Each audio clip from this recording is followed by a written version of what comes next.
ওমা তাড়াতাড়ি ভাত দাও। হ্যাঁ এই তো গরম গরম সাদা ভাত প্রথমেই দিয়ে দিলাম, দেখো প্রত্যেক দিনের মতো ভাত থেকে ধোয়াই উঠছে। সাথে দিয়ে দিলাম একটা কাঁচা লঙ্কা, দিয়ে দিলাম নিম বেগুন। আবার নিম বেগুন? হ্যাঁ এখন নিম বেগুন খেতেই হবে, কচি কচি নিম পাতা যতদিন থাকে খেতে তো হবেই, তোমার ভালো লাগে না আমি জানি, তবু খেতে হবে। সাথে দিয়ে দিলাম মানকচু সেদ্ধ, গরম গরম ভাতে না মানকচু সেদ্ধ খেতে খুব ভালো লাগে। তারপরে রেসিপি মূলো ছেচকি পাতে পড়ে গেল, দিয়ে দিলাম চিকেন ভর্তা। এই ভর্তাটা এতটাই টেস্ট হয়, এই ভর্তা দিয়েই মনে হয় পুরো ভাত খাওয়া যায়। সাথে দিয়ে দিলাম ফুলকপি দিয়ে শোল মাছ।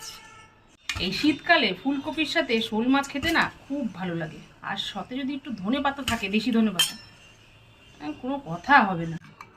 দিয়ে দিলাম হাঁসের ডিম,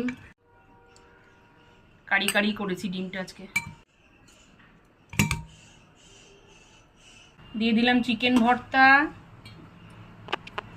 ফুলকপি দিয়ে শোল মাছ, হাঁসের ডিমের কারি, সব শেষে টমেটোর চাটনি। নাও বৃহস্পতিবারে জমজমাট থালি পুরো রেডি, খেতে বসে পড়ো। আজকে কিন্তু মেনুতে মাছ মাংস ডিম তুমি তিনটেই পেয়ে যাচ্ছ। নাও চটপট খাও, তাড়াতাড়ি শুরু করো।